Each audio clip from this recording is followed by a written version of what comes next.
Hi hello welcome back to Devasena from Bezawada channel. మన ఛానల్లో యువత మేలుకు నీ లక్ష్యం చేరుకు కార్యక్రమం ఫస్ట్ సెషన్ విజయవంతంగా ముగిసింది. మరి ఆ ఫస్ట్ సెషన్లో మనం మహిళల ఇంటర్వ్యూలకు ఎంతో ప్రాముఖ్యత ఇచ్చి మహిళల ఇంటర్వ్యూలు సమపాళలో తీసుకోవాలని మరి ఆనాడే మనం చెప్పుకోవడం జరిగింది. అదేవిధంగా ఇటు సెకండ్ సెషన్లో మనకి 6వ ఇంటర్వ్యూకి తొలి మహిళా ఇంటర్వ్యూకి స్వాగతం. మనం ఈ ఇంటర్వ్యూ 1.5 మంత్ బ్యాకే చేయాల్సి రావడం, మేడం కొంచెం బిజీగా ఉండటం, అదేవిధంగా మన రిక్వెస్ట్ మేరకు మేడం ఒప్పుకోవటం, మన ఛానల్లో ఆ పేరు చూసి యువత మేలుకు నీ లక్ష్యం చేరుకో ఆ పేరు చూసి ఒప్పుకోవటం మన ఛానల్ లగ్గా భావించవచ్చు. మరి మన ఛానల్లో సెకండ్ సెషన్లో యువత మేలుకో నీ లక్ష్యం చేరుకో కార్యక్రమంలో భాగంగా నేటి అతిథి మనం చెప్పుకోవాలంటే బెజవాడ గర్వించదగ్గ మహిళలో ఒకరు. ఒక్క సెంటెన్స్లో మేడం గురించి చెప్పాలి అంటే ఆ సేవా కార్యక్రమాలు మనం ఆఫ్లైన్లో ఆన్లైన్లో అనేక మంది ద్వారా విని ఒక్క సెంటెన్స్లో మేడం గురించి చెప్పాలంటే, నేను సైతం ప్రపంచాగ్నికి సమిధనొక్కటి ఆహుతి ఇచ్చాను, నేను సైతం విశ్వవృష్టికి అసురు ఒకటి దారపోసాను అంటూ సేవా కార్యక్రమాలలో ముందుండి ఎన్నో సేవా కార్యక్రమాలు చేసి మన బెజవాడే కాకుండా బెజవాడ చుట్టుపక్కలకి సేవా కార్యక్రమాల్లో ముందు జాబితాలో ఉన్న మహిళల్లో మేడం ఒక్కరు అని మనం చెప్పవచ్చు. అటువంటి మేడం మన బెజవాడ వాసి శ్రీమతి అబ్బూరి రత్నలక్ష్మి గారు నేటి అతిథి. నమస్తే మేడం. మరి మేడం చదువుకునే రోజుల్లోనే సేవా కార్యక్రమాలు మేడం ఆ మైండ్లో నిర్దేశించుకుని ఆ సేవా కార్యక్రమాల వైపు అడుగు వేసే విధంగా వచ్చారు.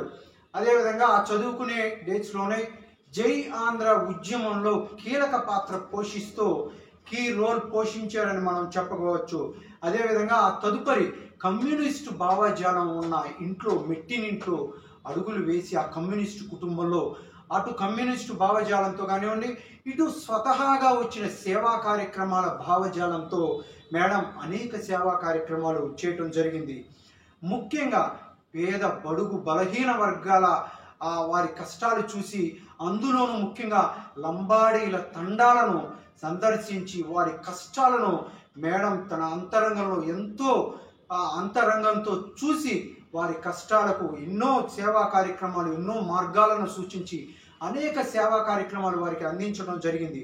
అదేవిధంగా వికలాంగులకు వారు అందించిన సేవ చూస్తే మన బెజవాడ వాసి మేడం అని చెప్పుకోవటం మన ఛానల్ కూడా గర్వకారణంగా భావిస్తూ ఉంది. ఇటువైపు బెజవాడలో అటు నిర్మల హృదయ భవన్ ద్వారాను, అదేవిధంగా ఇటు మహిళా మండలి ద్వారాను వారు ఎన్నో సేవా కార్యక్రమాలు చేశారు. భారత మహిళా మండలికి వారు ప్రెసిడెంట్గా చేసిన కాలంలో 2 ఇయర్స్ ప్రెసిడెంట్గా అంటే కమిటీ మెంబర్ నుంచి ట్రెజరర్గా ఎన్నో పదవులు అలంకరించి తదుపరి ప్రెసిడెంట్గా వారు 2 సంవత్సరాలు విశేష కృషి చేశారు. ఆ కాలంలో వారు తెచ్చిన మార్పులు కానివ్వండి, మహిళలకు ఎంతో ఉపాధి అవకాశాలు కల్పించడంలో కానివ్వండి, వారి ఆలోచన ద్వారా ఎన్నో సేవా కార్యక్రమాలు చేయడం జరిగింది.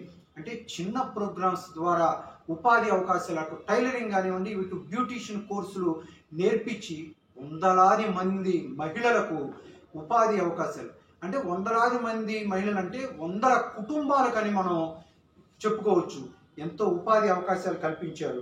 అదేవిధంగా చిన్న ఉద్యోగాలు ఆదాయాలు కలిగిన మహిళల కోసం వర్కింగ్ ఉమెన్స్ హాస్టల్, మహిళా మండలిలో ఉన్న వర్కింగ్ ఉమెన్స్ హాస్టల్కు అనేక ఆలోచనలు చేసి అభివృద్ధి పదంలో నడిపారు అని చెప్పుకోవచ్చు. నిర్భయ ఇన్సిడెంట్, మన ప్రపంచవ్యాప్తంగా తెలిసిన Nirbhaya incident after that madam ఒక ఆలోచన చేశారు. అంటే మన నిర్భయ చూసి ఆ ఇన్సిడెంట్ని మనం అయ్యో అనుకుని వదిలేసిన తర్వాత మన కార్యక్రమాలు మేడం అలా కాకుండా ఆ ఇన్సిడెంట్ ఆఫ్టర్ దట్ మనం సొసైటీకి ఏం చేయాలని ఆలోచించి వారు ఒక ఎన్జిఓ సంస్థని నెలకొల్పటం, ఆ ఎన్జిఓ సంస్థ ద్వారా ముఖ్యంగా చైల్డ్ అబ్యూజ్ మీద ఎన్నో అవగాహన కలుపుతూ ఎన్నో కార్యక్రమాలు వారు చేయటం, సమాజం నుంచి మన్ననలు చూరగొనటం మనం విశేషంగా చెప్పుకోవచ్చని మనం ఈ విధంగా చెప్తున్నాం. అదేవిధంగా inner wheel club of Vijayawada east అనే సంస్థ ద్వారా మేడం చేసిన ఆ అభివృద్ధి పనులు కానివ్వండి, ఆ సేవా కార్యక్రమాలు కానివ్వండి, విశేష సేవా కార్యక్రమాలు చేశారు. అదేవిధంగా మన బెజవాడ వాసి అయిన మేడం మన జిల్లా స్థాయిలో ఎన్నో అవార్డులు, ఎన్నో సన్మానాలు, ఎన్నో సన్మాన పత్రాలు పొందడం జరిగింది. బెస్ట్ అవార్డు ఈ ఇన్నర్ వీల్స్ మన club of Vijayawada east best award ప్రెసిడెంట్గా కొనసాగిన స్థాయిలో బెస్ట్ అవార్డు కూడా మేడం సొంతం చేసుకోవటం జరిగింది. అదేవిధంగా నిర్భయ ఎన్జిఓ ప్రెసిడెంట్గా కూడా మేడం కొనసాగారు.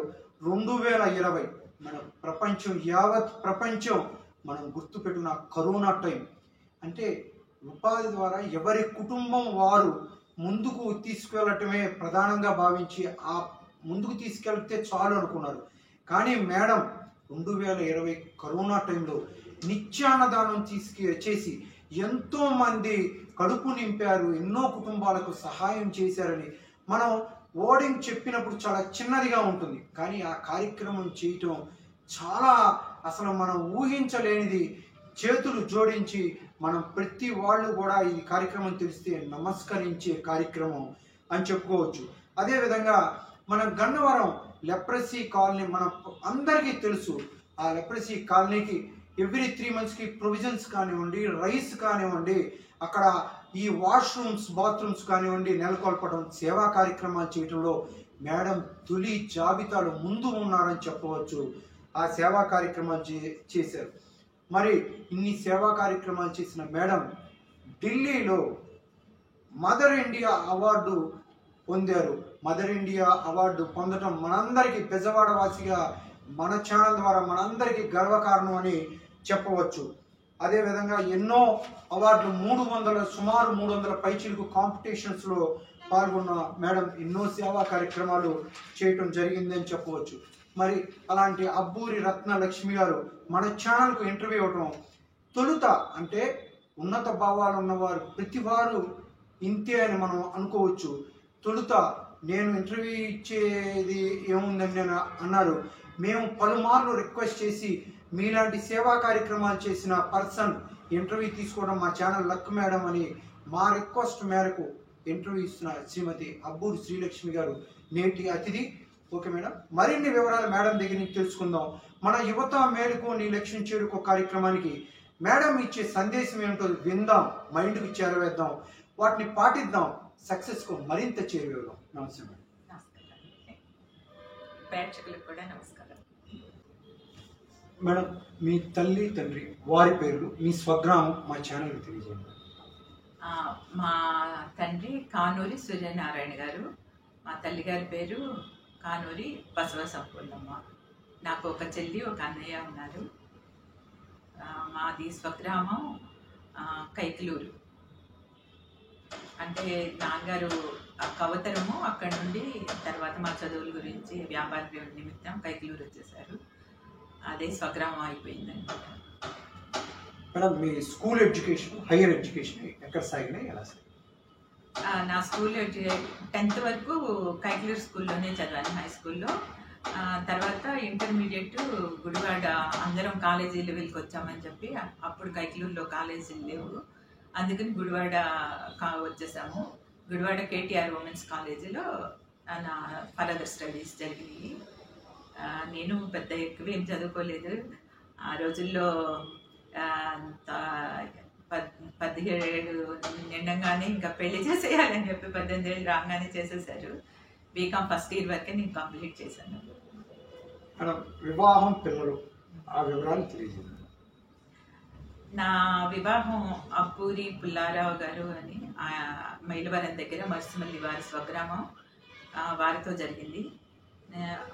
మా అత్తగారి ఫ్యామిలీ అంతా కూడా కమ్యూనిస్టు భావజాలంతో ఉన్న కుటుంబాలు. నాకు వివాహం అయిన తర్వాత మా వారి సపోర్ట్ కూడా, నాకున్న ఈ సేవ చేసే మనసు ఉన్నందుకు అలాంటి కుటుంబం దొరకడం నా అదృష్టం అన్నమాట. వారు కూడా అదే భావజాలంతో నన్ను ప్రోత్సహిస్తూ ఉన్నారు. నాకు 2 కుమారులు. మాకు పెద్ద బాబు కమల్ కిషన్, చిన్న బాబు పేరు వంశీకృష్ణ. ఇద్దరు కూడా ఇంజనీరింగ్ చదివి యుఎస్లో ఉన్నారు, యుఎస్లో సెటిల్ అయ్యారు. వాళ్ళకు కూడా మేము ఏమీ ట్యూషన్స్ చెప్పి చదివే ఇంపార్టెన్స్ అని అలా ఏమీ పెంచలేదు. వారి నిర్ణయాల ప్రకారమే వాళ్ళు చక్కగా చదువుకున్నారు, మెరిట్గా చదువుకున్నారు. తర్వాత యుఎస్ కూడా వాళ్ళు సొంతంగానే వెళ్ళారు. మేడం, మీరు ఎడ్యుకేషన్ చదువుకునేటప్పుడు కానివ్వండి, ఆ తదుపరి కానివ్వండి, ఇటు షటిల్ ఆటలో అటు కల్చర్ యాక్టివిటీస్లో చాలా స్పోర్టివ్గా మీరు రాణించారు మేడం. ఆ వివరాలు తెలియదు. నాకు మొదటి నుంచి స్పోర్ట్స్ అన్నా, ఈ సేవా కార్యక్రమాలన్నా, ఆర్ట్ నేర్చుకోవటం అన్నా చాలా ఇష్టం. నేను హై స్కూల్ స్టడీస్ వరకు కూడా మాకు అక్కడ స్పోర్ట్స్ ఆ హై స్కూల్లో చాలా పెద్ద గ్రౌండ్ ఉండేది, బాగా ప్రోత్సహించేవాళ్ళు. నేను స్టేట్ లెవెల్లో కూడా ఒక స్టార్ నాకు వచ్చింది స్టేట్ లెవెల్ కాంపిటీషన్స్లో. అదే స్ఫూర్తితో గుడివాడ వచ్చిన తర్వాత కూడా కాలేజీలో షటిల్ బ్యాడ్మింటన్ ఆడేవాళ్ళం. దాంట్లో కూడా మేము ఎప్పుడు విన్నర్స్గానే ఉండేవాళ్ళం మా టీం అంతా కూడా. అప్పుడు కైకలూరులో ఉన్నప్పుడే మేము చదివేటప్పుడు అప్పుడు విశాఖ ఉక్కు ఫ్యాక్టరీ ఉద్యమం జరిగింది. అప్పుడు కూడా మేము చిన్నపిల్లలం, కానీ మాకు అది ఒక స్ఫూర్తి నింపింది. ఒక పోరాటాలు ఇలా జరుగుతాయి అంటే చిన్నతనంలోనే ఒక బీజం పడుతుంది అంటారు కదా, అలా ఆ స్ఫూర్తితోనే మళ్ళీ మేము కాలేజీ లెవెల్కి వచ్చిన తర్వాత అప్పుడు జయాంధ్ర మూవ్మెంట్ జరుగుతూ ఉంది.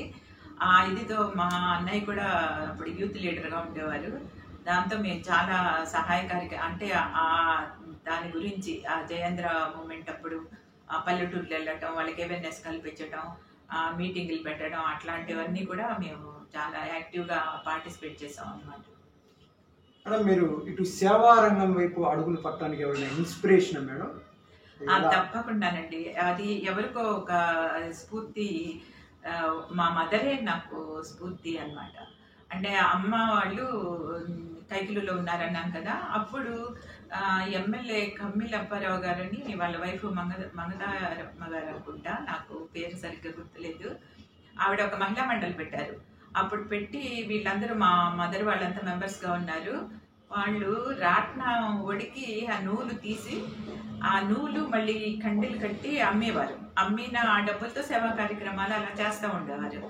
అమ్మ వెళ్ళటానికి కుదరినప్పుడు అప్పుడంతా మేము వెళ్ళేవాళ్ళము. తర్వాత ఇంటి దగ్గర కూడా నూలు పడికేవాళ్ళం. ఈ చరకతో ఒడికి మేము కూడా అదొక ఆటగా చేసేవాళ్ళం. కానీ ఆ సేవా కార్యక్రమం అమ్మ చేయటం అదే మాకు అలా అలవాటు అయిపోయింది. ఆ స్ఫూర్తితో అమ్మే నాకు మొదటి స్ఫూర్తి ప్రదాత అన్నమాట. మేడం, మీరు పేదలు, బడుగు బలహీన వర్గాలు, ముఖ్యంగా ఎస్టీ లంబాడీ తండాల్లో కష్టాలు చూసి మీరు చెల్లించుకుని సేవా కార్యక్రమాలు చేశారు. అసలు ఆ వివరాలు ఏంటి, ఎలా చూశారు ఏంటనేది మా ఛానల్తో చెప్పండి. నేను మెట్టింట్లు మాది మేము విసిరిపేటలో ఉండేవాళ్ళము. ఉన్నప్పుడు ఆ పొద్దున్నే 4ంటికే ఆ లంబాడి వాళ్ళంతా కూడా చాలా బరువైన కట్టి మోపులు పెట్టుకుని అమ్ముకోవడానికి వచ్చేవారు. ఇదంతా 50 ఏళ్ల క్రితం సంగతి. అప్పుడు వాళ్ళు వచ్చి ఇక్కడ కట్టెలు అమ్ముకొని తెల్లారేసరికి వాళ్ళు నూలు ఏదో ఆహార పదార్థాలన్నీ కూడా అవి తీసుకొని మళ్ళీ వెళ్ళిపోయి పొలం పనులకి వెళ్ళేవాళ్ళు అన్నమాట. కాళ్ళకి చెప్పులు కూడా ఉండేవి కాదు. నేను చూసినప్పుడు చాలా ఆశ్చర్యంగా ఉండేది. ఆడవాళ్ళు ఎంత కష్టపడతారా, ఏదో ఒకటి వీళ్ళకి జీవనోపాధి పెంచే అంటే నాలో ఆలోచనలు రేకెత్తడానికి అది ఒక కారణమైంది. నేను నాకు తోచినప్పుడు అక్కడ మాకు బయటికి వెళ్ళే అవకాశం లేదు. అందుకని ఇంటి దగ్గరే నేను వాళ్ళకి బుట్టలు అల్లటం, అప్పుడు ప్లాస్టిక్ వైర్లతో బుట్టలు అల్లేవారు. ఆ విధమైన నాకు చేతనైన సాయం అక్కడ కూడా నేను చేస్తూ ఉండేదాన్ని. అదే సమయంలో విసన్పేటలో కూడా ఒక ఆర్ఫనేజ్ ఉంది. ఆ ఆర్ఫనేజ్ కూడా మేము సందర్భాలను బట్టి పండుగ సందర్భాలు వచ్చినప్పుడు అక్కడికి వెళ్ళి వాళ్ళకి ఫ్రూట్స్ అవి పంచడం, బిస్కెట్స్ అవి పంచడం, అలాంటి మాకు తగ్గ సేవా కార్యక్రమాలు చేస్తూ ఉండేదాన్ని. ఎప్పుడు కూడా సేవా కార్యక్రమాల్లో మానటం అంటూ ఏం లేదు. చిన్నతనం నుంచి ఏదో ఒక విధంగా ఎక్కడ చేయగలుగుతాము అని ఏదో చూసి ఎక్కడ మాకు అవకాశం దొరికితే అక్కడ చేస్తూ ఉండేవాళ్ళం అనమాట. మేడం, అదేవిధంగా వికలాంగులకు మీరు చేసిన సేవ అనిర్వచనీయమైంది. ఆ వికలాంగులకు చేసిన సేవ మా ఛానల్ ద్వారా తెలియజేయండి మేడం. వికలాంగులకి అంటే మనం ఇప్పుడు వీల్ చైర్స్ అవన్నీ ఇచ్చాము. వికలాంగులంటే మనం గన్నవరం దగ్గర ఒక లెప్రసీ కాలనీ అని ఉంది. అక్కడ వాళ్ళంతా వికలాంగులే. ఎందుకంటే వాళ్ళు అది affected people, leprosy affected people అంటే కాళ్ళు అవన్నీ ఉండవు. వాళ్ళు కూడా చాలా అడిగారనమాట సహాయ కార్యక్రమాలు నాకు ఇట్లా చెయ్యమని అడిగారు ఎవరో ఒకరి ద్వారా. అప్పుడు నేను ఒకసారి వెళ్ళినప్పుడు నా మనసు చాలా చెల్లించిపోయింది. వాళ్ళు ఎంత అంటే వాళ్ళకి ఎవరు పనులు కూడా ఇవ్వరు, వాళ్ళకి అడుక్కోవటం తప్పితే ఇంకా వేరే ఏమీ లేదు, ఛాయిస్ లేదు, ఇంకా అడుక్కోవటం తప్పితే వాళ్ళకి వేరే ఉద్యోగం చేయాలన్నా కూడా అవకాశం కూడా లేదు, ఎవరు ఇవ్వరు కూడా, ఎవరు ఇన్ఫెక్టెడ్ పీపుల్ కదా అని చెప్పి. అయితే వాళ్ళకి అడుక్కుంటే ఎంత ఆదాయం వస్తుంది. వాళ్ళు ఇంకో మాట చెప్పారు, నాకు చాలా హృదయానికి చాలా బాధ కలిగించింది. ఏంటంటే సమ్మర్లో మందుల ఎఫెక్ట్ వల్ల వాళ్ళు ఒళ్ళంతా మంటలు వచ్చేసి వాళ్ళు ఆడుకుంటానికి కూడా వెళ్ళలేం మేడం, మేము ఆ టైంలో మీరు తప్పకుండా మాకు ఏదో ఒక సహాయం ప్రతి సంవత్సరం చేయండి అన్నారు. ఆ విధంగా వాళ్ళతో ఒక రకమైన అనుబంధం లాగా ఏర్పడిపోయింది వాళ్ళ మాట అనేసరికి. అందుకని ప్రతి సంవత్సరం కూడా వాళ్ళు ఎప్పుడు ఏది కొడితే వింటర్లో దుప్పట్లు అడుగుతారు, అలాగే దోంతర్లు అడుగుతారు, బట్టలు, అవన్నీ కూడా వాళ్ళకి ఏది రిక్వైర్మెంట్ ఉంటే అది సహాయ కార్యక్రమాలు చేస్తూ ఉన్నాము. తర్వాత వాళ్ళకి మొన్న ఈ మధ్య వాళ్ళు ఏమడిగారంటే అందరూ పెద్దవాళ్ళు అయిపోయారు, బాత్రూమ్స్ ఈ టాయిలెట్స్ అన్నీ కూడా వెస్ట్రన్ టాయిలెట్స్ లేవు, మేము కూర్చోలేకపోతున్నాం మేడం, అవి కట్టించమన్నారు. యాక్చువల్గా అది చాలా ఖర్చుతో కూడిన పని అయినా సరే నాకు నా ఫ్యామిలీ, నా ఫ్రెండ్స్ అంతా సహాయ సహకారాలు అందించబట్టి 14 బాత్రూమ్లు వాళ్ళకి రెనోవేట్ చేసి కట్టించి ఇవ్వడం జరిగింది. వాళ్ళకి చేసినప్పుడు ఒక రకమైన వాళ్ళని చూసినప్పుడు బాధ అనిపిస్తుంది, కానీ వాళ్ళకి ఆ సహాయ కార్యక్రమాలు చేసిన తర్వాత వాళ్ళ మొహాల్లో ఆనందం చూసినప్పుడు చాలా ఆనందం కూడా కలుగుతుంది. ఒక మంచి కార్యక్రమం చేసామనే సంతృప్తి మాత్రం చాలా ఉంటుంది. మేడం, నిర్మల్ హృదయ భవన్ ద్వారా మీరు అందించిన సేవా కార్యక్రమాలు అసలు అటువైపు అడుగులు ఎలా పడినాయి ఆ ఛానల్కి వివరించారు. మేము విజయవాడ వచ్చినప్పుడు అంత ఇప్పుడులాగా మీడియా అది ఏమీ లేదు. ఇలా ఎవరో స్నేహితుల ద్వారా ఇక్కడ ఒక నిర్మల హృదయ భవన్ ఉంది, అక్కడ అనాథలు ఉంటారు అని చెప్పారు. చెప్పిన తర్వాత నేను ఏంటంటే నా పిల్లల్ని కూడా ముందర అసలు వాళ్ళకి అలవాటు చేయాలి, ఎప్పుడు సుఖమే కాదు వాళ్ళకి పడే బాధితులను కూడా చూపిస్తే వాళ్ళకి అసలు లోకం ఎలా ఉన్నది అర్థమవుతుంది అని చెప్పి వాళ్ళ పుట్టినరోజుల నాడు లేదా వాళ్ళ ఒక క్లాస్లో పాస్ అయినప్పుడు తీసుకెళ్ళి వాళ్ళతోనే ఆ నిర్మల హృదయ భవన్లో నేను పళ్ళు, వాళ్ళకి బ్రెడ్లు అలాంటివన్నీ పంచిపెట్టేదాన్ని. తర్వాత వాళ్ళని అడిగేవాళ్ళం మేము, ఏంటంటే మీకు ఏమి రిక్వైర్మెంట్ ఉంది అని అడిగితే వాళ్ళు ఒక్కోసారి సామాన్లు కావాలి, వంట సామాన్లు అనేవారు, ఒక్కోసారి నైటీలు కావాలనేవారు, సర్దుపట్లు కావాలనేవారు. అలా మనకి చేతనైనంత సాధ్యమైనంత సహాయ కార్యక్రమాలు ఆ నిర్మల హృదయ భవన్లో చేసాము. తర్వాత మనకి ఫోన్లు వచ్చినాయి, టీవీలు వచ్చినాయి, మీడియా కూడా పెరిగింది. తర్వాత ఎక్కువ మందితో కనెక్ట్ అవ్వడానికి అవకాశం కలిగింది అనమాట. మేడం, మీరు మహిళా మండలిలో, భారత మహిళా మండలిలో అనేక పదవులు అధిరోహించారు మేడం. ప్రెసిడెంట్గా విశేష సేవలు అందించారు. ఆ ప్రెసిడెంట్గా మీరు తెచ్చిన మార్పులు కానివ్వండి, అక్కడ ఆ మహిళా మండలి ద్వారా మీరు చేసిన అనేక సేవా కార్యక్రమాలు కానివ్వండి మా ఛానల్ ద్వారా వివరించారు. నేను భారత మహిళా మండలిలో అంటే భారత మహిళా మండలికి కూడా ఎలా వెళ్ళగలిగానంటే, అప్పుడు నేను చెప్తున్నా కదా, అప్పుడు మీడియా అది లేదు, మనకి విజయవాడ కొత్తగా వచ్చాము, అంతా తెలీదు. అప్పుడు విజయవాడలో లయన్స్ క్లబ్ ఒకటి యాక్టివ్గా ఉండేది. తర్వాత టాలెంట్ అకాడమీ అని ఇట్లాంటివన్నీ కొన్ని సంస్థలు రకరకాల కాంపిటీషన్స్ పెడతా ఉండేవి.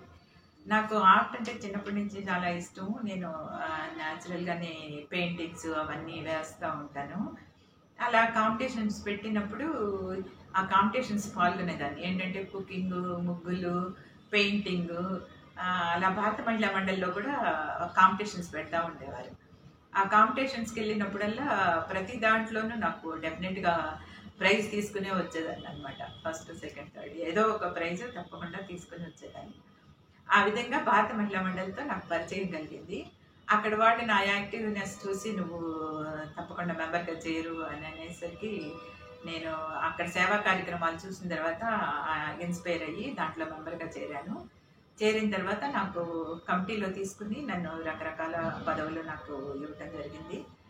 అవన్నీ చేస్తూ ప్రెసిడెంట్ 2014లో ప్రెసిడెంట్ అయ్యాను. ప్రెసిడెంట్ అయినప్పుడు మనం ఏదో ఒక మార్పు తీసుకురావాలని ఎప్పుడు ఉన్న తప్పన అదే మనం ఒకటి ఆలోచించుకోవాలి. అవకాశాలు ఎప్పుడు రావు, వచ్చిన ప్రతి అవకాశాన్ని వినియోగించుకున్న వాళ్ళే విజేతలు అవుతారు అంటారు. అలాగే నేను కూడా నాకు వచ్చిన ఈ అవకాశాన్ని ఏదో ఒక విధంగా మన మహిళలకు ఉపయోగపడేటట్టు చేయాలి అని చెప్పి నేను అక్కడ ఆల్రెడీ ట్రైనింగ్ ప్రోగ్రామ్స్ జరుగుతూ ఉండేవి.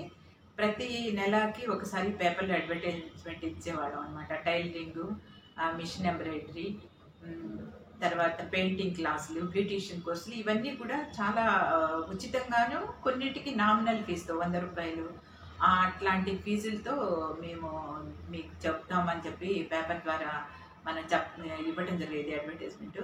దానివల్ల చాలామందికి రీచ్ అయ్యి చాలామంది అక్కడ నేర్చుకొని ఉపాధి పొందారు. మగ్గం వర్కులు కూడా నేర్పించాము. తర్వాత నేను ఏమనుకున్నానంటే మహిళలు ఉపాధి పొందాలంటే చిన్న చిన్న వచ్చి నెలల తరబడి ఫ్యామిలీ వదిలి వచ్చి నేర్చుకోవాలన్న కష్టం అవుతుంది కాబట్టి ఇంట్లో కూడా వాళ్ళు ఉపాధి పొందేటట్టు ప్రోగ్రామ్స్ చేయాలి అని చెప్పి నానో ట్రైనింగ్ ప్రోగ్రామ్స్ లాగా 1 డే బ్లౌజ్ కటింగ్ నేర్చుకోవటం, 1 డే పెట్టికోట్స్ నేర్చుకోవటం, తర్వాత శారీ రోలింగ్ 1 డే, అట్లా నానో ట్రైనింగ్ ప్రోగ్రామ్స్ లాగా అలా చేసి మనం వాళ్ళకి ట్రైనింగ్ ఇవ్వడం జరిగింది. అట్లా చాలామంది నేర్చుకొని వాళ్ళ ఇంట్లోనే ఉపాధి పొందడం జరిగింది. తర్వాత ఒకసారి మహిళా ఉత్సవ్ అని జనశిక్షణ సంస్థను వాళ్ళు పెట్టారు. ఆ ఇన్స్పిరేషన్తో నేను కూడా ఒక మహిళా మహోత్సవం అని చెప్పి ఆ మహిళా మండలిలో ఇట్లా చేసిన ఉత్పత్తులన్నీ ఎవరైనా తెచ్చి అక్కడ 1 డే వాళ్ళు అమ్ముకునేటట్టు మనం ఫ్రీగా అకామిడేషన్ ఇచ్చి వాళ్ళని ప్రోత్సహించడం జరిగిందనమాట. ఆ విధంగా చేసాము. తర్వాత అక్కడ మాకు వర్కింగ్ ఉమెన్ హాస్టల్ ఉంది. ఉంటే దాన్ని కూడా ఉపయోగపడేటట్టే చేయాలి అని చెప్పి మేమేం చేసామంటే మినిమం ఛార్జెస్తో, అంటే మనకి అకామిడేషను, ఫుడ్డు అంతా కలిపి చాలా 10,000 లోపు ఎవరికైతే ఇన్కమ్ ఉన్న వాళ్ళు ఉంటారో, ఉద్యోగస్తులు ఆడవాళ్ళు ఉంటారో వాళ్ళకి ఇవ్వాలి అని చెప్పి ఆ ఉద్దేశంతో అలా ఒక కార్యక్రమం తీసుకొచ్చి మా కమిటీ వాళ్ళ సహకారంతో మనం 1,600, 1,800 అంత అమౌంటే తీసుకొని వాళ్ళకి అకామిడేషన్ ఇవ్వడం జరిగింది. దానివల్ల వాళ్ళు ఏంటంటే ఇంటికి ఒక 5-6 వేలు వాళ్ళ ఇంటికి పంపించుకోగలిగారు. ఆ విధంగా మనం వాళ్ళకి సేవ చేయడం జరిగింది. తర్వాత చాలామందికి ఎడ్యుకేషనల్ సపోర్టు, హెల్త్ అవేర్నెస్ క్యాంపులు, ఇలాంటి బయటకు కూడా వెళ్ళిపోయి మన స్లమ్ ఏరియాస్లోకి వెళ్ళి వాళ్ళకి హెల్త్ క్యాంప్స్ అవన్నీ పెట్టడం అవన్నీ జరిగింది. అక్కడ క్రచెస్ అని ఉండేవి. ఆ పిల్లలకి వాళ్ళందరికీ న్యూట్రిషన్ ఇస్తూ ఉండేవాళ్ళం. ఈ విధంగా మనం చేసిన కార్యక్రమాలకి ఒక ప్రౌడ్గా ఫీల్ అయ్యేది ఏంటంటే అది 90 సంవత్సరాలు చరిత్ర కలిగిన మహిళా మండలి. దాంట్లో నేను ప్రెసిడెంట్గా చేసిన కాలంలో నేను చేసిన సేవలను గుర్తించి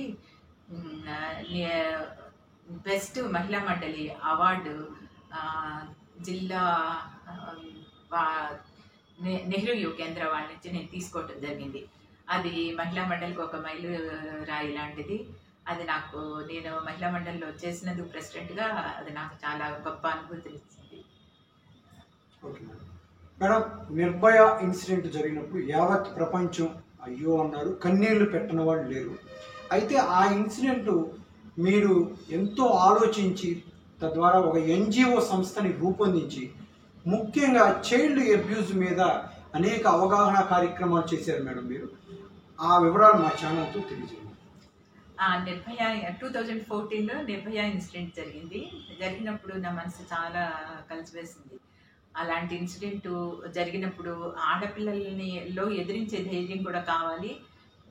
వాళ్ళల్లో అసలు ఇలా జరుగుతున్నాయి, దాన్ని మనం అసలు బయటికి చెప్పుకోలేకుండా చాలామంది ఆడపిల్లలు సఫర్ అవుతున్నారు. అందుకని నేను వెంటనే ఒక ఎన్జిఓ రిజిస్ట్రేషన్ చేశాను. ఎందుకంటే మనకంటూ ఒక సంస్థ ఉంటే సేవా కార్యక్రమాలకి మిగతా సంస్థల్లో కొన్ని రిస్ట్రిక్షన్స్ ఉంటాయి. కొంత పరిమితి వరకే మనం చేయగలుగుతాం. మనకు ఒకటి సంస్థ ఉంటే దాని నుంచి విస్తృతంగా మనం సహాయ కార్యక్రమాలు చేయగలుగుతాం అన్న ఉద్దేశంతో నిర్భయ క్రాంతి మహిళా మండలి అని ఒక ఎన్జిఓని స్థాపించడం జరిగింది అదే పేరు మీద.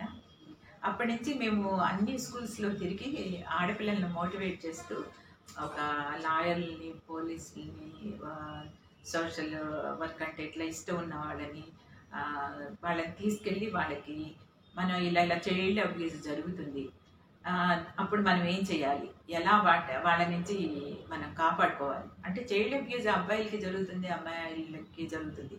వాళ్ళలో అవేర్నెస్ తీసుకురావడం జరుగుతుంది అనమాట.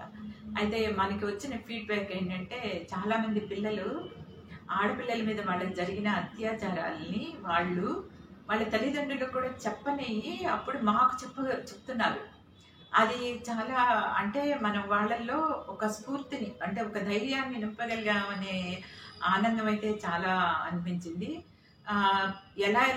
వాళ్ళు ఎలా అబ్యూజ్ అవుతున్నారు అది వాళ్ళు చెప్తున్నారు. మాకు చాలా బాధ అనిపించింది. తర్వాత వాళ్ళల్లో ఇంకొకటి కూడా చెప్పారు, ఏమనంటే మేడం మీరు ఇలాంటివి క్లాసులు పెట్టబెట్టి మాకు ధైర్యం వచ్చింది మేడం. ఇప్పుడు మమ్మల్ని ఎవరైనా తాకినా ఎవరైనా ఏదైనా అన్నా మేము వెంటనే అరిచి నలుగురికి తెలియపరిచి వాళ్ళకి బుద్ధి చెప్పగలుగుతాం అనే ధైర్యం మాకు వచ్చింది. దీనివల్ల ఇంకొకళ్ళు బాధితులు అవ్వకుండా ఉంటారు కదా, ఇది మాకు మాత్రం చాలా బాగుంది మేడం అని చెప్పి అన్నారు. మొన్న మనకి గవర్నమెంట్ కలెక్టర్ ద్వారా జిల్లా కాదు సుప్రీంకోర్టు జడ్జెస్ ఇట్లా ఎన్జిఓస్ని పిలిచి ఒక మీటింగ్ పెట్టారు. అప్పుడు కూడా నేను వాళ్ళకి అదే చెప్పాను. ఏమని చెప్పానంటే ప్రతి స్కూల్లో కూడా ఒక మంత్లీ ఒక ప్రోగ్రామ్ కంపల్సరీ చేసేటట్టు ఈ చైల్డ్ అబ్యూస్ మీద పెట్టాలి సార్ అని చెప్పాను. వారు కూడా జడ్జెస్ చాలా బాగా రిసీవ్ చేసుకున్నారు. చాలా మంచి సజెషన్ అమ్మా అని చెప్పారు. మనం నిర్భయ నుంచి ఒక చైల్డ్ అబ్యూస్ మీదనే కాదు, తర్వాత ఉమెన్ ఆర్థికంగా నేనేం నమ్ముతానంటే వివేకానందుడు చెప్తారు ఏమనంటే మన దేశం ఆర్థికంగా బలవంతం అవ్వాలంటే ఎప్పుడు కూడా ఆడ మగ ఇద్దరు కూడా పనిచేయాలి. ఎప్పుడు కూడా ఆకాశంలో ఒక పక్షి ఒక రెక్కతో ఎగరలేదు, పక్షి ఎగరాలంటే 2 రెక్కలు కావాలి. అట్లాగే మన దేశం అభివృద్ధి పదంలో నడవాలి అంటే కనుక ఆడ మగ ఇద్దరు కూడా సమానమే అని చెప్పారు. అది నాకు చాలా స్ఫూర్తినిస్తుంది. అందుకని మనం ఆడవాళ్ళకి ఏ విధంగా ట్రైనింగ్ ఇవ్వాలి అని చెప్పి మనం నిర్భయ నుంచి నేను ఎప్పుడు కూడా రూరల్, ఎందుకంటే ట్రాన్స్పోర్ట్ లేని చోట వాళ్ళు బయటికి రాలేని ఆడవాళ్ళు బయటకు వచ్చి ట్రైనింగ్ ప్రోగ్రామ్స్ పొందలేని చోట అట్లాంటి ప్లేస్లే నేను ఎన్నుకుంటాను. అలాగే మర్సిమల్లి అని తెలంగాణ బార్డర్ విలేజ్, ఆ విలేజ్లో ఒక 100 మంది ఆడవాళ్ళకి మనం 2 నెలల పాటు అడ్వాన్స్ టైలరింగ్ క్లాసెస్ పెట్టి మనకి మిషన్లు కూడా ఒక 10 మిషన్ల వరకు మనం పంచిపెట్టడం జరిగింది. వాళ్ళల్లో కొంతమంది ఇప్పుడు స్వయం ఉపాధి పొందుతున్నారు, కొంతమంది ఎంబ్రాయిడరీ వర్క్స్ అవన్నీ కూడా పెట్టుకొని చేయగలుగుతున్నారు. అది అట్లా మనం పెట్టిన నిర్భయ నుంచి చేస్తాము. అలాగే ఆడపిల్లలకి ఎడ్యుకేషన్కి సపోర్ట్గా మనము ఇంజనీరింగ్ పిల్లలు, తర్వాత డాక్టర్ పిల్లల్ని, అబ్బాయిల్ని కూడా చదివిస్తున్నాము నిర్భయ నుంచి. అట్లా వాళ్ళకి కూడా ఎడ్యుకేషన్కి సపోర్ట్ చేయడం జరుగుతుంది. తర్వాత కూరగాయలు అమ్ముకునే వాళ్ళు తోపుడు బండ్లు అవి కూడా మనం ఇస్తున్నాము.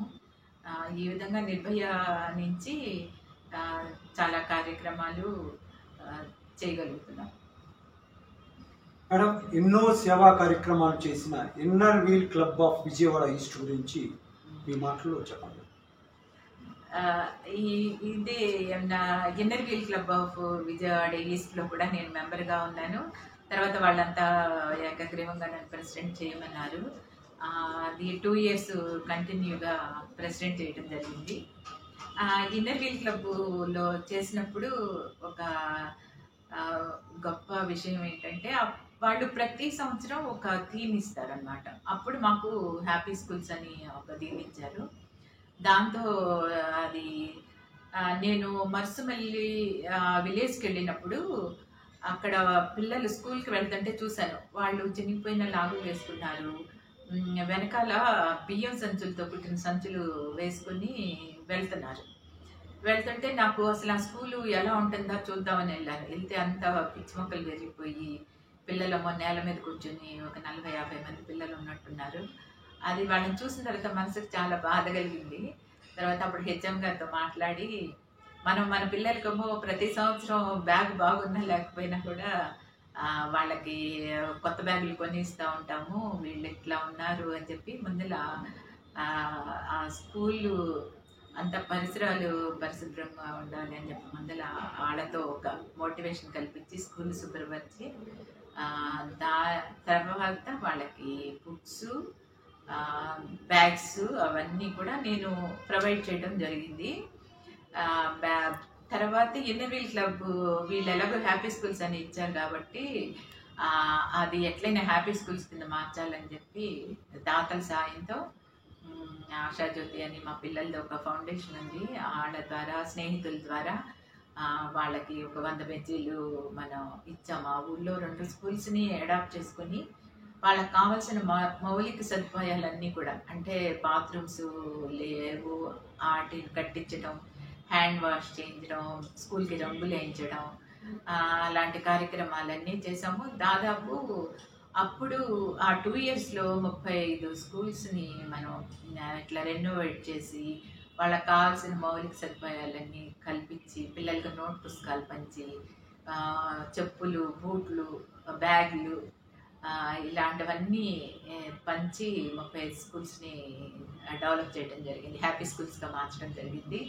అది నిజంగా చాలా సంతృప్తినిచ్చింది.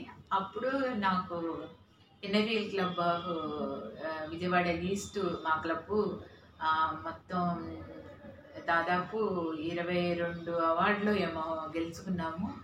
నాకు కూడా extraordinary out standing president award కూడా నాకు వైజాగ్లో ఇవ్వడం జరిగింది. అది చాలా ఇన్నర్వీల్గా. ఒకటి ఏంటంటే మనము ఏ కార్యక్రమం తీసుకున్నా యువతకైనా నేను చెప్పేది ఏంటంటే మనం చేసే పనిని ప్రేమించండి, అప్పుడే మనం దానిలో విజయాలను చూడగలుగుతాం. ఎప్పుడు కూడా చేసిన పనిని ఆటకాయితనంగా తీసుకోకూడదు, దాన్ని మనసు పెట్టి చేస్తే తప్పకుండా అది ప్రజలకు ఉపయోగపడేది అవుతుంది. అది మేడం, మహిళలు సరదాగా చేసుకునే కిట్టి పార్టీలు కూడా మీరు సేవా కార్యక్రమాల వైపు మళ్లించి నా సైన్యం అనే ఒక గొప్ప కొటేషన్తో ఒక గొప్ప సంస్థగా ఏర్పరిచి ఆ ద్వారా చేసే ఆ సేవా కార్యక్రమాలు మా ఛానల్తో షేర్ చేసుకోండి. కిట్టి పార్టీలు అంటే ఆడవాళ్ళు కాలక్షేపం కోసం ఏదో చేస్తారు, ఇలా తిరుగుతారు అని జనంలో ఒక వాడుకుంది, ఏదో సరదాగా ఎంజాయ్ చేస్తారు. దానికి కూడా ఒక ప్రయోజనం కల్పించాలి అని నా ఉద్దేశం అనమాట. అలాగే ఒక కిట్టి పార్టీని నా సైన్యం అనే పేరుతో ఒక కిట్టి పార్టీని ఏర్పాటు చేసాము. నాలాంటి భావజాలం ఉన్న స్నేహితులే అందరూ కూడా దాంట్లో ఉంటారు. వాళ్ళందరూ కూడా కిట్టి అంటే జీవితంలో అన్నీ అనుభవించాలి, మనం లైఫ్ని ఎంజాయ్ చేయాలి, దాంతోపాటు ఒక ప్రయోజనం కూడా ఉండాలి అని నా ఉద్దేశం. అందుకని స్నేహితులు అందరం కిట్టి పెట్టుకొని ప్రతి నెల కూడా ఒక 2,000 రూపాయలు తీసి దాన్ని చారిటీ కింద చేస్తాము. ఎవరైతే ఆ నెలలో ఏ అవసరాలు ఉంటాయో, ఎవరైతే మమ్మల్ని అప్రోచ్ అవుతారో, చదువుకు కానీ ఏ సహాయ కార్యక్రమం అయినా సరే కావాలి అంటే ఆ 2,000 అని కాదు, మా వాళ్ళంతా నా సైన్యం అన్నందుకు మై ఆర్మీ అని నేను ప్రౌడ్గా చెప్పగలుగుతాను. ఎందుకంటే ఏ సహాయ కార్యక్రమం అయినా సరే వెంటనే ఒక 50,000 రూపాయలు ఆ బడ్జెట్ అనుకుంటే టకటక అందరూ తగినంత సాయం చేస్తారు. అలాగే మన సాంప్రదాయాలు కూడా మనం గౌరవించాలి. మన పెద్దలు మన జీవన విధానాన్ని మన హిందూ మతంలో ఏర్పరిచింది ఎందుకు అంటే వాళ్ళు ఎంతో ఆలోచించి ఒక మంచి జీవన విధానాన్ని మనకు అలవాటు చేశారు. అందుకని మన సాంప్రదాయాలను కూడా గౌరవించాలి. కాబట్టి మేము గుళ్ళు గోపురాలు అలాంటి హైందవ సంస్కృతికి సంబంధించిన వాటికి కూడా మేము సహాయ కార్యక్రమాలు అందిస్తూ ఉంటాము. ఈ నా సైన్యం కూడా ఇంకొకరికి ఇన్స్పిరేషన్ కావాలి అన్న ఉద్దేశంతోనే ఇలా ఏర్పాటు చేయడం జరిగింది. మా వాళ్ళంతా కూడా చాలా హ్యాపీగా ఫీల్ అవుతారు. ఒక మనం ఒట్టి కిట్టినే కాదు, ఇలా ఒకరికి సహాయం కూడా చేయగలుగుతున్నాం అని వాళ్ళందరూ కూడా చాలా హ్యాపీగా ఉంటారు అనమాట. అలాగే మీరు డాక్టర్ విద్యార్థులను ఎలా తయారు చేస్తున్నారు? మనము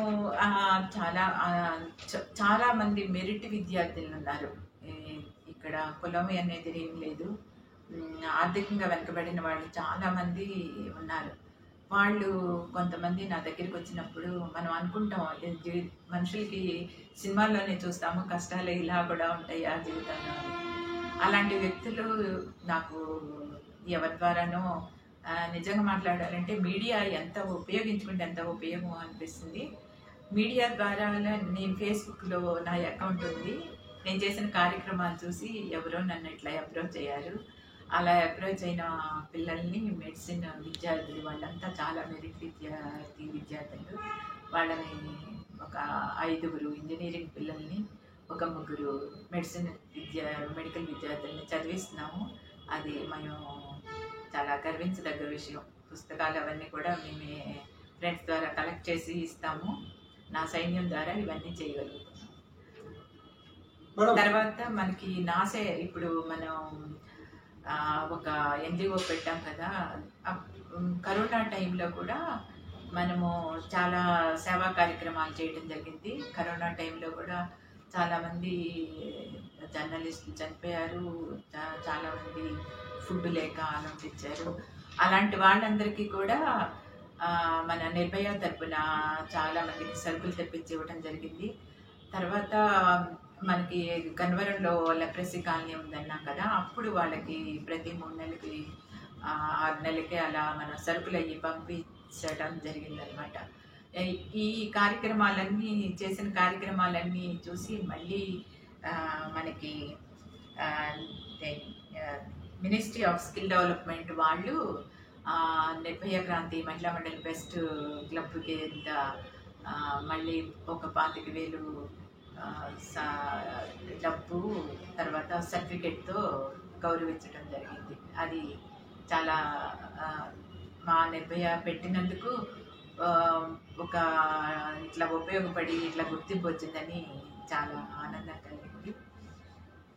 తర్వాత ఇప్పుడు నన్ను ఈ కార్యక్రమాలు చూసి కలెక్టర్ గారు వాళ్ళు ఇప్పుడు NTR district consumer council committee member కింద వేసుకున్నారు. అలాగే విజిలెన్స్ కమిటీ మెంబర్ కింద కూడా మా ఎన్జిఓ తరఫున నన్ను తీసుకున్నారు. ఇంకొక విషయం ఏంటంటే ఆంధ్రజ్యోతి వాళ్ళు ముగ్గులు పోటీలు నిర్వహిస్తూ ఉంటారు. చాలా కాలం నుంచి వాళ్ళు చేస్తున్నారు. వాళ్ళకి గౌరవ జడ్జిగా నేను 14 సంవత్సరాల నుంచి వాళ్ళకి జడ్జిమెంట్ చేయటం జరుగుతుంది. ఆంధ్రజ్యోతి వాళ్ళు కూడా నన్ను చాలా గౌరవిస్తారు. ఇవన్నీ ఏంటంటే మన ఒక మనిషి ఎదుగుదల అంటే మనకి ఏవైనా ఒక పదవులు కానీ ఒక అవార్డులు కానీ వచ్చినాయి అంటే అవి మనలో బాధ్యతని ఇంకా పెంచుతాయి అనిపిస్తుంది. ఎదిగిన కొద్దీ వదగమని అంటారు కదా. అట్లాగే ఉంటూ మనం మరిన్ని కార్యక్రమాలు చేయాలి అని మన ఉనికిని గుర్తు చేస్తూ ఉంటాయి అని నేను భావిస్తాను అనమాట. మేడం, మొక్క అనేది ఒక కీలకంగా భావిస్తాం. అంటే ఇప్పుడు మేము పార్కింగ్ పెట్టిన చోట కూడా మొక్కకి తగలకుండా చాలా జాగ్రత్త పడతాం. అలాగే మొక్క ప్రతి ఒక్క మానవాళికి కూడా చాలా విలువైంది. మీరు రోజు సొసైటీ ద్వారా కానివ్వండి ఎన్విరాన్మెంటల్ సపోర్ట్తో 10,000 మొక్కలు నాటించారు మేడం. ఆ వివరాలు మా ఛానల్కి తెలియజేయండి. నేను అంటే ప్రకృతి ప్రేమికులందరూ కలిపి రోజ్ సొసైటీ ఆఫ్ ఆంధ్రప్రదేశ్ అని ఒక సంస్థను స్థాపించడం జరిగింది. దాంట్లో నేను కూడా మెంబర్గా ఉన్నాను. అయితే మనం నిర్భయ నుంచి కూడా చేస్తున్నాము. తర్వాత పిల్లల్లో ఇవాళ మనం పిల్లలకి ఇవ్వగలిగిన ఆస్తి ఏదైనా ఉంది అంటే పర్యావరణ ఆక్సిజన్ తగ్గిపోతున్నాయి, ఆక్సిజన్ లెవెల్స్ తగ్గిపోతున్నాయి. మనం మంచి వాతావరణమే వాళ్ళకి ఇవ్వవలసిన ఆస్తి అన్నమాట. అందుకని మనం మొక్కలు నాటటమే మనం ఫస్ట్ చేయవలసింది అనిపించింది. అయితే మన రోజ్ సొసైటీ నుంచి, మా నిర్భయ నుంచి హార్టికల్చర్ వాళ్ళ సపోర్ట్‌తో మేము స్కూల్స్ తీసుకొని మొత్తం కృష్ణా జిల్లాలోని 40 స్కూల్స్‌లో మనం ఈ మొక్కలు నాటించడం జరిగిందనమాట. దానివల్ల ఒక ఉపయోగం కూడా కలగాలని, నేను ఆ నీడనివ్వాలి, దాని నుంచి కొంచెం ఇన్కమ్ కూడా ఉంటే బాగుంటుంది అన్న ఆలోచనతో నేను హార్టికల్చర్ డిపార్ట్మెంట్ వాళ్ళని కన్సల్ట్ చేస్తే వాళ్ళు కొబ్బరి మొక్కలు, జామ మొక్కలు, నేరేడు మొక్కలు ఇలాంటి మొక్కలు కూడా వాళ్ళంతా ఇవ్వటం జరిగింది. అవన్నీ కూడా మేము ఆ స్కూల్స్లో నాటించామన్నమాట. పిల్లలకు కూడా వాళ్ళకి అలవాటు చేయాలి. మొక్క నుంచి నేర్చుకునేది చాలా ఉంటుందండి. ముందర పిల్లలకి మొక్కలు నేర్పించడం అలవాటు చేయాలి. ఎందుకు అంటే మొక్క చూడండి ఎన్ని ఇస్తుంది, మనకి ఆక్సిజన్ ఇస్తుంది, ఇవ్వటం నేర్పిస్తుంది మొక్క. పూలు ఇస్తుంది, పళ్ళు ఇస్తుంది, ఆక్సిజన్ ఇస్తుంది, కట్టెలు ఇస్తుంది, మనకు ఉపాధిని ఇస్తుంది, ఇన్ని ఇస్తుంది ఒక మొక్క. అందుకని పిల్లలకు కూడా మొదటి నుంచి కూడా ఇవ్వటం అనేది నేర్పించాలి. అంటే షేరింగ్ నేర్పించడం వల్ల కూడా పిల్లల్లో మంచి మనసు పెరుగుతుంది. వాళ్ళు కూడా సమాజంలో ఒక మంచి పౌరులుగా తయారవడానికి అవకాశం ఉంటుందన్నమాట. మొక్క ద్వారా చాలా నేర్చుకోవచ్చు. అందుకని మొక్కలని ప్రతి ఇంట్లోనూ ముందర, ఎందుకంటే ఇప్పుడు పిల్లలకి అలవాటు చేయాలి మొక్కలు పెంచడం అనేది. అది నా ఉద్దేశం అనమాట. అలా రోజ్ సొసైటీ నుంచి కూడా మనం ఎగ్జిబిషన్స్ అవి కండక్ట్ చేస్తున్నాము. దానివల్ల కూడా విజయవాడలో చాలామంది నర్సరీ వాళ్ళు పెరిగారు. మనం ఎగ్జిబిషన్స్ పెట్టిన తర్వాత వాళ్ళు చెప్తున్నారు అన్నీ అందుబాటులో ఉంచుదాం, ఎగ్జిబిషన్స్ వల్ల అందుబాటులో ఉంటాయి. మేము పెట్టిన ఎగ్జిబిషన్కి రాష్ట్రపతి గారి వైఫ్ కూడా సందర్శించడం జరిగింది ఒకసారి. అదంతా చాలా ఆనందకరమైన విషయం. మేడం, మీరు అవగాహన కల్పించిన వ్యక్తులు కానివ్వండి, ఒక గొప్ప అవార్డు లాంటి సెంటెన్స్, మీరు ధైర్యం కల్పించబట్టే మాకు ఎదుర్కొనే శక్తి వచ్చింది అనే గొప్ప వర్డ్ని యూజ్ చేయడం జరిగింది. అది విన్నప్పుడు కానివ్వండి, మీ అంతరంగం, మీ హ్యాపీనెస్ని మా ఛానల్తో షేర్ చేసుకోండి. మనకి ఇప్పుడు మనం ఇది చైల్డ్ అబ్యూస్ మీద ఇలాంటివన్నీ ట్రైనింగ్ ప్రోగ్రామ్స్ ఇస్తున్నాం కదా. తర్వాత సహాయ కార్యక్రమాలు కూడా ఎన్నో చేస్తుంటాం. కానీ ధైర్యం ఉంటే మనిషికి ఏదైనా సాధించవచ్చు. వివేకానందులు వారు అంటారు, యువత ఎప్పుడు ధైర్యవంతులుగా ఉండాలి, బలవంతులుగా ఉండాలి అని. ఎందుకు బలవంతులు అంటే ఆహార్యం బలవంతంగా ఉండటం కాదు, మన కోరిక బలవంతంగా అంటే బలంగా ఉండాలి. మనం సాధించాలనుకునే విషయాన్ని చాలా బలంగా మనం సాధించాలి. మనం ఏదైతే మనకు ఒక కోరిక అంటే ఇది మనం అవ్వాలి, ఒక ఇంజనీర్ అవ్వాలి, ఒక డాక్టర్ అవ్వాలి, లేదా ఏదైనా కానీ సమాజంలో సేవకుడిగా కానీ ఏదైనా సరే అవ్వాలి అంటే చాలా బలవంతుడై ఉండాలంటే అది సాధించడానికి బలవంతుడై ఉండాలని చెప్తారు. అట్లాగే నేను స్కూల్స్లో ఇట్లా మన మోటివేషన్ క్లాసులు అవి పెట్టినప్పుడు చాలామంది ఆడపిల్లలు, మేడం మీరు ఇలా ధైర్యం చెప్పబట్టి మాకు నిజంగా చాలా ధైర్యం వచ్చింది మేడం, ఇప్పుడు దాకా మా పేరెంట్స్తో కూడా మేము షేర్ చేసుకోలేదు, ఇవాళ మేము చాలా ధైర్యంగా ఎవరైనా మమ్మల్ని ఏదైనా అటాక్ చేసినా ఏదైనా చేసినా మేము వాడికి బుద్ధి చెప్తాము అని అన్నప్పుడు నిజంగా మన జీవితం ఒక చరితార్థమైంది, ఒక మనకి ఉపయోగపడేటట్టు అయ్యింది ఈ జన్మ అని అనిపిస్తుంది. తర్వాత ఆడపిల్లల్ని మరి మన సమాజంలో అక్కడ ఆడపిల్ల అని తెలియగానే విచ్ఛిన్నం చేసే కొన్ని శక్తులు కూడా ఉన్నాయి. కానీ ఆడపిల్ల అంటే నాకు ఒకటే కోరిక, ప్రతి కుటుంబం అవర్ డాటర్ అవర్ ప్రైడ్ అని ఫీల్ అయ్యేటట్టు ఆడపిల్లలు తయారవ్వాలని నా కోరిక. అట్లాగే వీళ్ళు చెప్తున్నప్పుడు మాత్రం అది నేను ఫుల్ఫిల్ చేయగలుగుతున్నాను అనే సంతృప్తి మాత్రం చాలా ఉంది. మేడం, ఫైనల్గా బెజవాడ గురించి మీ మాటల్లో వెళ్తాను. విజయవాడ అంటే విజయాల వాడండి. నిజంగా ఎంతమంది మహామహులు పుట్టారు ఇక్కడ, ఎంత గొప్ప వ్యక్తులు ఇక్కడి నుంచి పేరు ప్రఖ్యాతులు పొందారు. ఎంతో గొప్పవాళ్ళు పుట్టిన విజయవాడ విజయాల వాడండి. దీని గురించి చెప్పాలంటే ఆ, ఈ ఇంకా నాకైతే మాటలు రావు. అమ్మ ఉంది కదా, అమ్మే కదా మనకి ఆది గురువు. అలాంటి కనకదుర్గమ్మ ఉన్న విజయవాడలో మనం నేర్చుకోలేనిది లేదు, మనం చేయలేని పని లేదు, విజయం సాధించినది కూడా ఏదీ ఉండదు. కాబట్టి ప్రతి వాళ్ళు మనం ఏదైతే మనం కోరుకుంటున్నామో ఒకటైతే చెప్పాలనుకుంటున్నానండి. మనం ఏదైతే సాధించాలనుకుంటున్నామో దాని గురించి మాత్రం ఇప్పుడు చాలా గట్టిగా ప్రయత్నించాలి, చాలా కృషి చేయాలి. ఏది కూడా మనకి అరచేతిలో ఉండదు, దానికోసం చాలా ప్రయత్నించాలి. అది సాధించేదాకా ఆ స్ఫూర్తిని పోగొట్టుకోకుండా నిలబడాలి మనం. అదే అమ్మ ఆశీర్వాదంతో తప్పకుండా మనం విజయవాడ లో అదేం చెప్పాలో కూడా నాకు తెలియట్లేదు. అమ్మ ఆశీస్సులు ఉంటే అన్నీ సాధించగలం. అది okay, thank you madam. Madam, మా ఛానల్లో ప్రధాన కార్యక్రమమైన యువత మేలుకు నీ లక్ష్యం చేరుకో కార్యక్రమంలో భాగంగా చిన్నపిల్లల పెంపకంలో నేడు ఏం లోపిస్తుంది మేడం? అంటే పెద్దవాళ్ళని గౌరవించే విధానంలో కానివ్వండి, సంస్కారం విషయంలో కానివ్వండి, తల్లిదండ్రులకి మీరు సొసైటీలో ఒక సక్సెస్ఫుల్ పర్సన్గా, సేవా కార్యక్రమాల్లో ముందున్న మహిళా శక్తిగా మీరు తల్లిదండ్రులకు ఇచ్చే సూచనలు ఏంటి? మా ఛానల్ ద్వారా తెలియజేయండి madam. Devasena from Bezawada channel ద్వారా మీరు ఎంతో ఇట్లా ఇంటర్వ్యూస్ తీసుకుని యువతలో స్ఫూర్తి నింపాలి అన్న ఉద్దేశంతో మీరు ఇంటర్వ్యూస్ తీసుకుంటున్నారని తెలిసి నేను చాలా సంతోషించాను. అందుకే నేను కూడా ఇవ్వటానికి ముందుకు వచ్చాను అనమాట. ఇప్పుడు మీరు అడిగారు క్వశ్చన్, పిల్లల పెంపకంలో పేరెంట్స్ పాత్ర ఏంటి అని చెప్పి.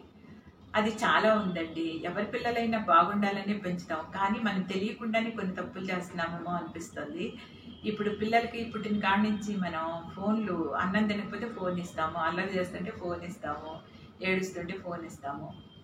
వాటి వల్ల ఫోన్లకు అలవాటు పడిపోతున్నారు. ఈరోజు అంటే ఫోన్లు ఎంత డ్యామేజ్ చేస్తున్నాయో యువతని మనం అందరం, మనకందరికీ వాళ్ళు పెరిగిన తర్వాత అర్థమవుతుంది. యువత అంతా పెడదవ పట్టడానికి కారణము సగం ఈ ఫోన్లని నేను భావిస్తాను.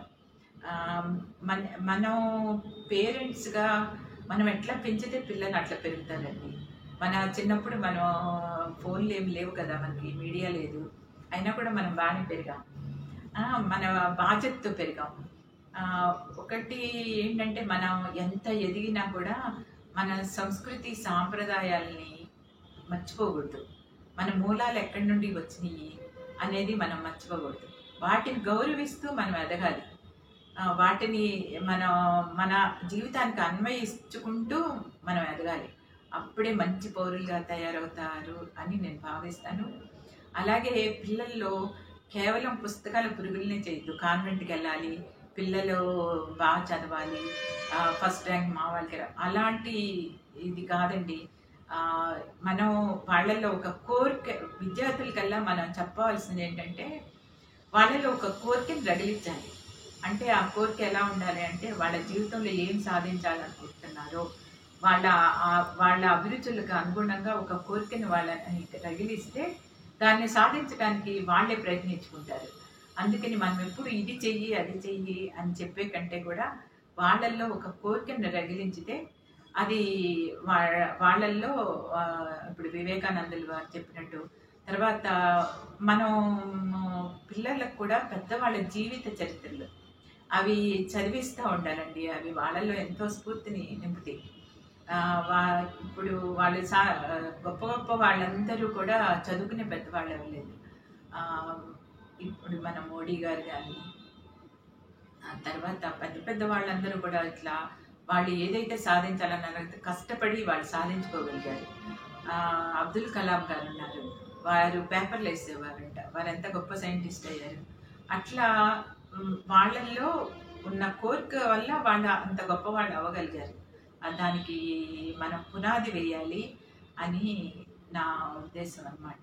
పిల్లల్ని ప్రేమించండి, కానీ ప్రేమతో పాటు మంచి లక్షణాలు కూడా పెరిగేటట్టు చేయండి. అవసరమైతే దండించండి, అది కూడా ప్రేమతో. ఇది నా ఉద్దేశం. మేడం, మరో ప్రధాన క్వశ్చన్, యువత మేలుకో నీ లక్ష్యం చేరుకోలో యువత లక్ష్యం వైపు ఎలా దూసుకు వెళ్ళాలి?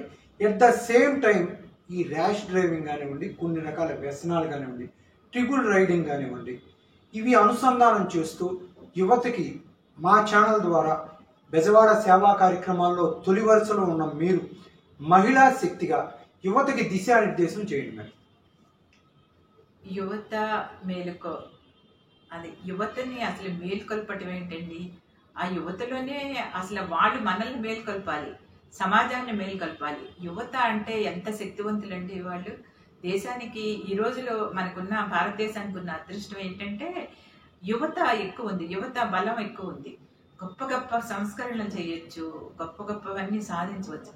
ఇవాళ అమెరికా ఇవన్నీ కూడా వెళ్ళింది మన భారతదేశం నుంచి వెళ్ళి ఎంతమంది గొప్ప వాళ్ళు భారతదేశం నుంచి వెళ్ళి అక్కడ పేరు ప్రఖ్యాతులు పొందుతున్నారు. ఒక అమెరికా వెళ్తేనే కాదండి, వాళ్ళు మన ఇండియాలోనే ఎన్నో సాధించవచ్చు. మన ఇండియాలో లేని పూర్వీకులే బోల్డ్ సాధించారండి. ఒక గుళ్ళు చూడండి, గోపురాలు చూడండి, ఆ సైన్స్ ఎంత డెవలప్ అయిందో వాటిని చూస్తే తెలుస్తుంది. అట్లాగే యువతకి మనం గుర్తు చేయాల్సింది ఏంటంటే యువతకి హక్కులే కాదు, వాళ్ళకి బాధ్యతలు కూడా ఉన్నాయి. వాళ్ళ బాధ్యతలు వాళ్ళు సక్రమంగా వినియోగించుకున్నట్టయితే వాళ్ళు మంచి పౌరులుగా తయారవుతారు. ఇప్పుడు ఓటు హక్కు అనేది ఒక హక్కు, అది వేయటం అనేది కూడా ఒక బాధ్యత, అది కూడా గుర్తుపెట్టుకోవాలి. అట్లాగే పిల్లలు బాధ్యతతో మెలగాలంటే తప్పులు చేస్తారు. ఎందుకు తప్పులు చేస్తారు? అది గొప్ప కాదు, తప్పు చేయటం గొప్ప కాదు. ఇప్పుడు ఏది మన కొన్ని ఉన్నాయి ఏంటంటే లాస్ ఉన్నాయి, కొన్ని లాస్, వాటిని ఉల్లంఘిస్తే అది గొప్పతనం అని యువత అనుకోకూడదు. మనం ఎవరికి యువత అనేది ఇంకొకళ్ళకి ఆదర్శవంతులుగా ఉండాలి, అంతేగాని మనము పెడమార్గాలు బట్టి గంజాయి ఇవన్నీ ఎవరో ప్రలోభాలుగా మనకు అలవాటు చేయొచ్చు. కానీ మనమే మేల్కోవాలి, మనం ఏంటి అనేది మనం తెలుసుకోవాలి. మనం దేశంలో మన పాత్ర ఏంటి, మనం ఏ విధంగా దేశానికి ఉపయోగపడగలం. అందుకే నేను చెప్తాను, యువత అందరూ కూడా ముందల వాళ్ళు స్ఫూర్తి పొందాలంటే మన నాయకుల జీవిత చరిత్రలు చదవాలి, పెద్ద పెద్ద వాళ్ళ జీవిత చరిత్రలు చదవాలి. ఈ రోజుల్లో రీడింగ్ చాలా తగ్గిపోయింది. అంతా టీవీల ముందు కూర్చుంటున్నారు, లేకపోతే ఫోనుల్లో చూసుకుంటున్నారు. అది కాదు మీరు చేయవలసింది. లైబ్రరీలకు వెళ్ళండి, జీవిత చరిత్రలు చదవండి. జీవితం చాలా చిన్నదండి, దాన్ని ఏ విధంగా సమాజానికి మనం ఉపయోగించగలుగుతాము అని ఆలోచించండి. నిజంగా మీరు ఎంత గొప్ప యువత, తప్పకుండా ఇలా ఆలోచించి మంచి పౌరులుగా తయారవుతారని నేను కోరుకుంటున్నాను. Okay, thank you madam. నమస్కారం. మరి చూశారండి, మన బెజవాడ వాసిగా మనందరం గర్వించదగ్గ వ్యక్తి, సొసైటీలో ఒక మహిళా శక్తిగా ఎదిగి ఒక మహిళల అందరికీ ఉపాధి అవకాశాలు కల్పించి ఇటు లెపరసీ కాలనీలో ఎన్నో సేవా కార్యక్రమాలు చేస్తూ అటు కరోనా సమయంలో ప్రపంచం ఉలిక్కిపడ్డ కరోనా సమయంలో ఎంతోమంది అన్నపూర్ణగా మారి ఎంతోమంది కడుపులు నింపిన వారు. అదేవిధంగా మనం అందరం అయ్యో అనుకున్నాం, మేడం ఆలోచించి అటు ఈ నిర్భయ కేస్ ఆఫ్టర్ దట్ ఆలోచన ద్వారా ఒక ఎన్జిఓ సంస్థ ద్వారా ఎన్నో కార్యక్రమాలు చేసి చైల్డ్ అబ్యూజ్ మీద ఎంతో అవగాహన కల్పిస్తూ ముందుకు తీసుకువెళ్తూ సొసైటీని మన బెజవాడ గర్వించదగ్గ వ్యక్తి శ్రీమతి అబ్బూరి రత్నలక్ష్మి గారి ఇంటర్వ్యూ చూసాం. వారు స్టూడెంట్స్కి ఇచ్చిన, యువతకి ఇచ్చిన దిశానిర్దేశాన్ని విందాం, మైండ్కి చేరవేసి వాటిని పాటిద్దాం, సక్సెస్కి మరింత చేరువోదాం. Thank you for watching. Thank you. Subscribe Devasena Bezawada.